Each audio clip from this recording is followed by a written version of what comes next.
Hello hello, मी अहिल्या किल्लेदार बोलते. हां, बोला. मला कसं काय फोन केला?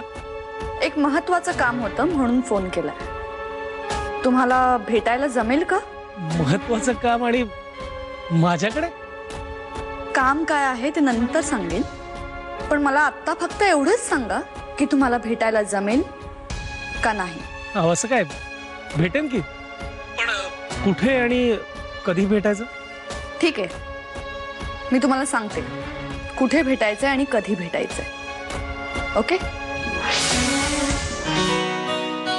जानकी ताई, झाली सगळी कामं? काही करू का? बरं मला सांग, ती अनुजा कशी पोरगी वाटते का तुला? नाही म्हणजे मला काय म्हणायचं होतं माहिती का, ती या घरात आल्यापासून ना स्वतःला घराची मालकीनं समजायला लागली. म्हणजे बघ की, तू केवढी सगळी कामं करतेस, नाही तर ती. जास्त बोलू नकोस. कोण कसं आहे ना मला चांगलं माहितीये. यांच्याबद्दल एक शब्द सुद्धा मी ऐकून घेणार नाही, आधीच सांगून ठेवतीये. आणि हे सगळं आता माझ्यापाशी येऊन बोललीस ते बोललीस. घरामध्ये जर जाऊन कोणापाशी बोललीस ना तर याद राख. पहिल्या वहिनी काय झालंय? एवढ्या घाईघाईने भेटायला बोलवलं? म्हणजे घरी सगळं ठीक आहे ना? कर्वे, महत्वाचं काम आहे तुमच्याकडे असंच म्हणाले होते ना मी तुम्हाला. हो, पण मग आता सांगा ना लवकर काय काम आहे ते. अहो सांगते, एवढी कसली काही तुम्हाला. अनुजाचं भाऊजींशी झालेलं लग्न हे फक्त नाटक न राहता ती खरंच त्यांची बायको झाली तर, म्हणजे भाऊजींची खरी बायको, किल्लेदारांची मोठी सून. नाही सॉरी, जरा स्पष्टच बोलतेय. काय तुम्हाला किंवा तुमच्या फॅमिलीला जेवढं अडचणीतून जावं लागतंय ना, त्याही पेक्षा जास्त भाऊजी अडचणीत होते.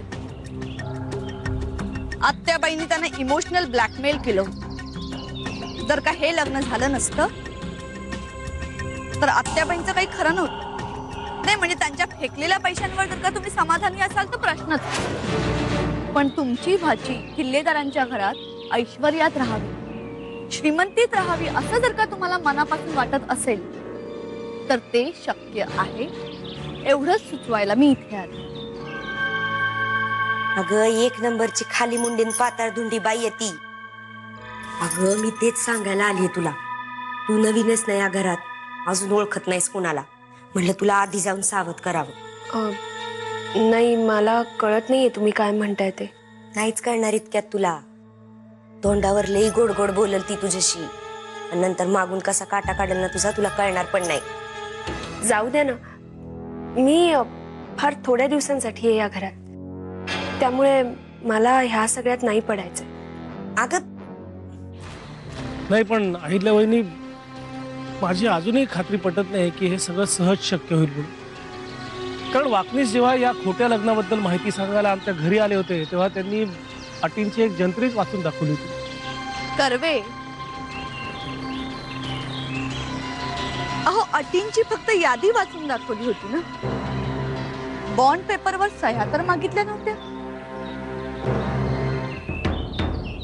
हे तुला अहिल्याताईंनी स्वतः सांगितलं? अगं तेच तर सांगतोय तुला. याला म्हणतात आंधळा मागतो एक डोळा आणि देव देतो दोन.